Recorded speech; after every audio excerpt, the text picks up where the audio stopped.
Hi, welcome to Hoops Junction. Today we're going to be talking about the Eastern Conference Finals and the Western Conference Finals and our predictions. Today, let's focus on the East first. So the Toronto Raptors just defeated the Miami Heat in a pivotal Game 7, a clinching Game 7 that got their franchise to the Eastern Conference Finals for the first time in franchise history. So they're going crazy. I know Drake is probably doing a free concert up there right about now. As for Cleveland, they've been waiting for the winner of this long, drawn-out series, and they're revving up to go. So far, they've swept Detroit, they've swept the Hawks, and now they're going to go play against the Toronto Raptors.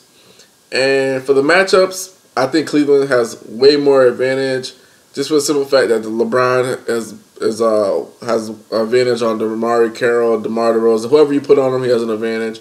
Kyrie Irving is a much better point guard in terms of scoring and defending, in my opinion. He's much more dynamic than Kyle Lowry. DeMar DeRozan, I think he has the advantage on J.R. Smith.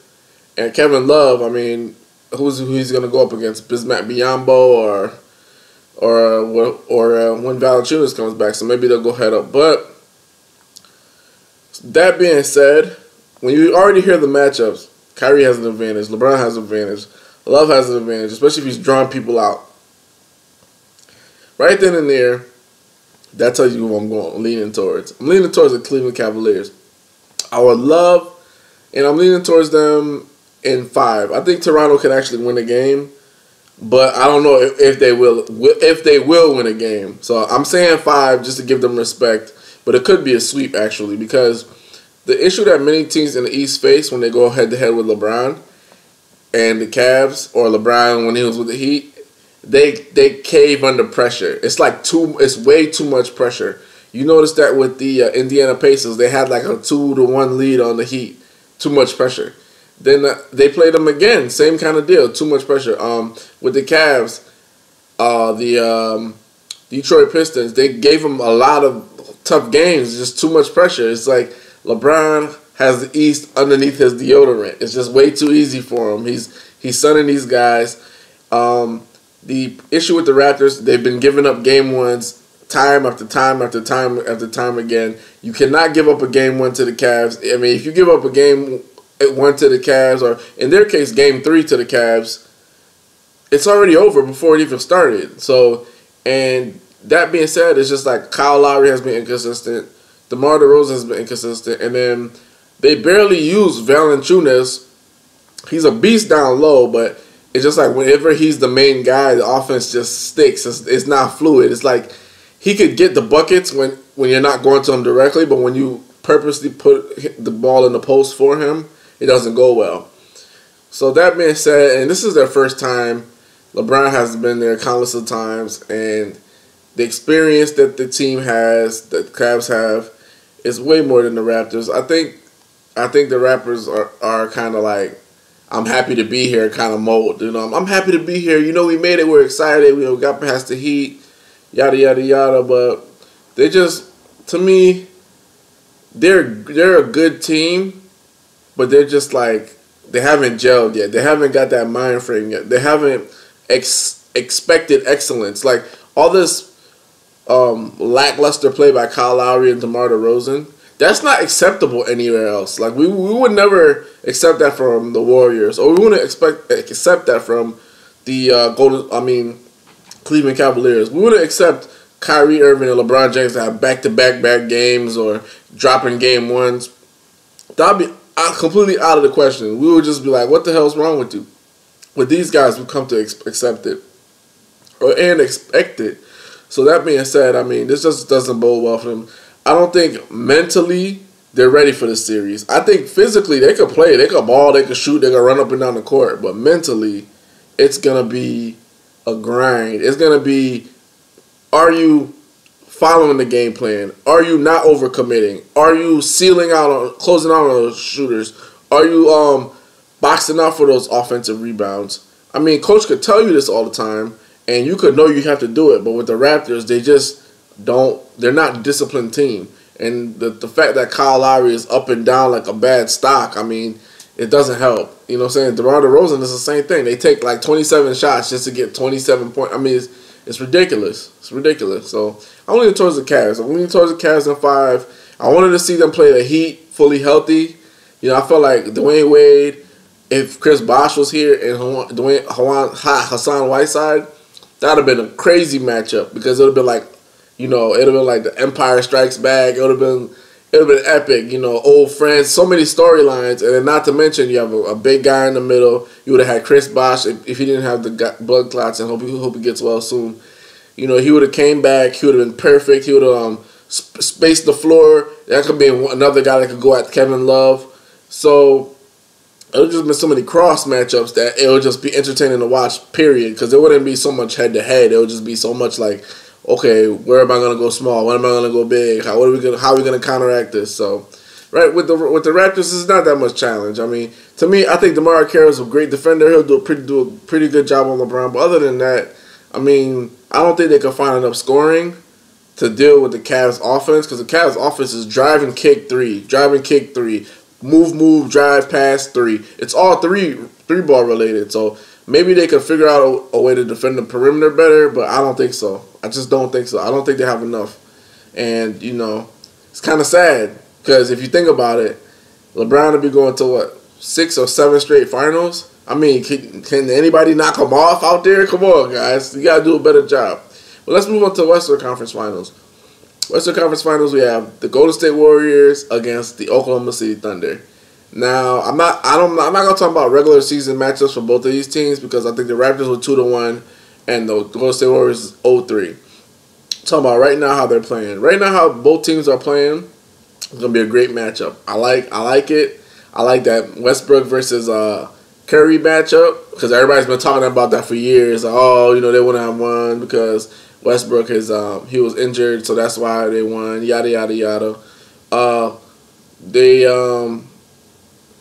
have the other matchup, which is Durant, which is, I guess it's gonna be Iguodala, so it's a good offense-defense matchup. Shooting guard, who do they got? What's that guy's name?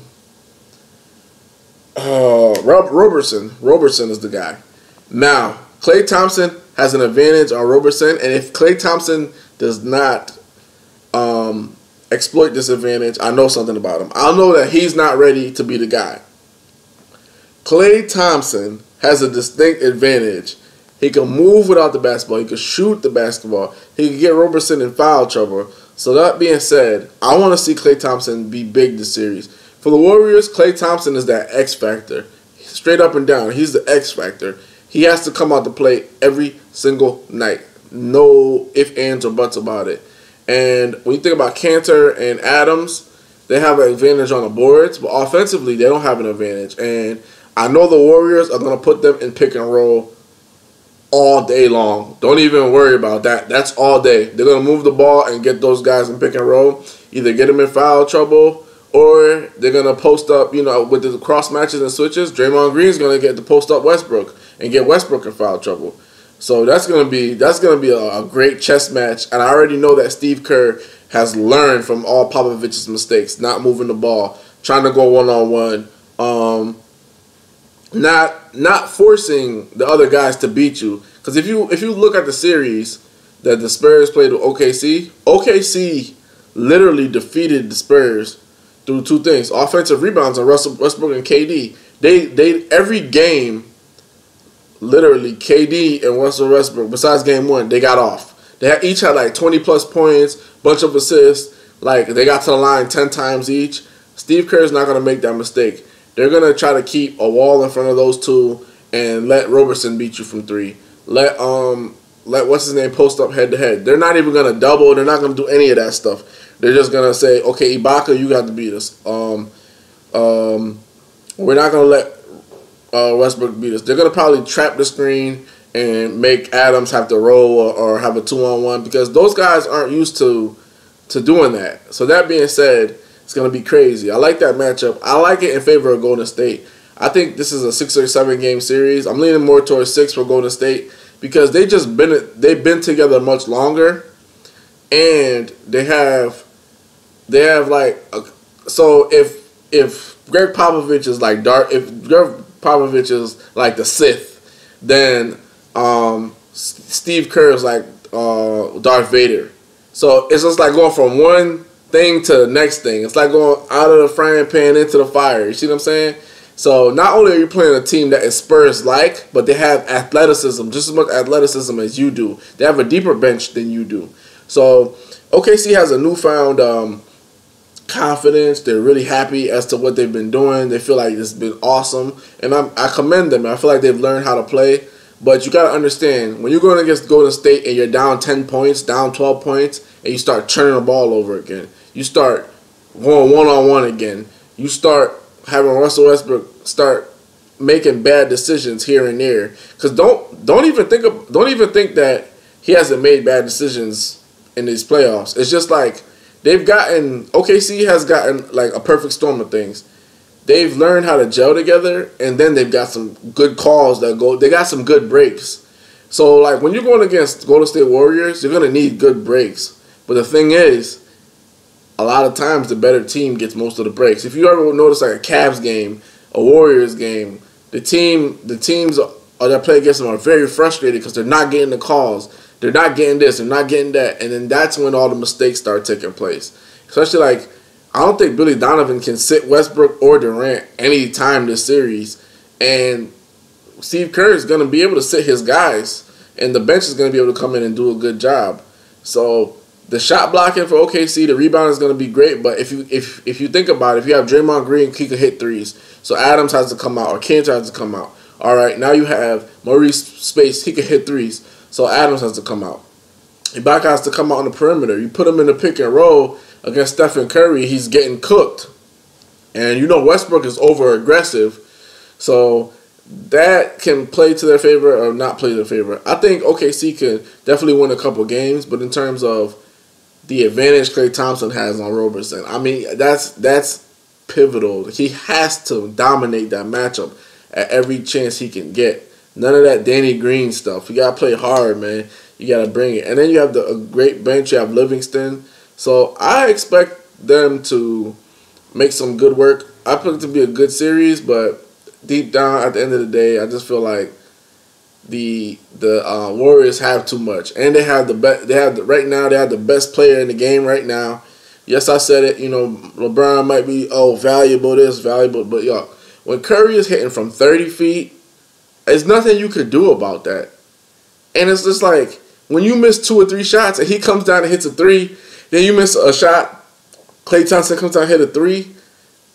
It's devastating. And then what about Draymond Green, ladies and gentlemen? Draymond Green could get threes too. So that's tough. I think that it's going to be an interesting matchup. I feel like Westbrook is going to go at Curry. He's going to try to post him up. He's going to do all that stuff as he should. But I feel like all this talk, all this chatter about Curry was the MVP and all. I think the Warriors are gonna make some good work of the OKC Thunder. I think it's gonna be like, I think in the beginning it's gonna be like close series, and then as they continue, you're gonna see the Warriors just play better, and elevate their game. So that being said, man, I got to definitely lean towards the Warriors. I mean, they got the coaching, they got the best player in the game. I think OKC has the best, like they have the more talent, I guess, like the best 1-2 punch.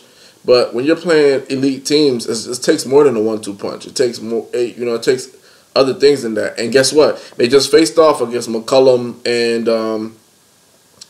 Lillard, so they already know what to expect. They already that series literally propelled them for this series. Like, okay, we already faced 1-2 punch. They like the offensive rebound. We already faced that. They like to shoot threes. They like to pull up. We already faced that. So that being said, I like the Warriors. I feel like they're gonna make some work of them. I think they're gonna move the ball way more than the Spurs did, and that's gonna kill the Thunder. That's gonna kill the Thunder because the thing about the Thunder is, to the Warriors, they give it over 119 points on average. How do you expect to keep giving up all those points to a team and expect to beat them? It doesn't work. So I'm leaning towards the Warriors on that series. So we're going to have a rematch of the NBA Finals of last year, Cavs, Warriors. That's my prediction. Let me know what you think. Let me know how you feel about it. This is Vlad from Hoops Junction, where hoops meets hoopla. Peace.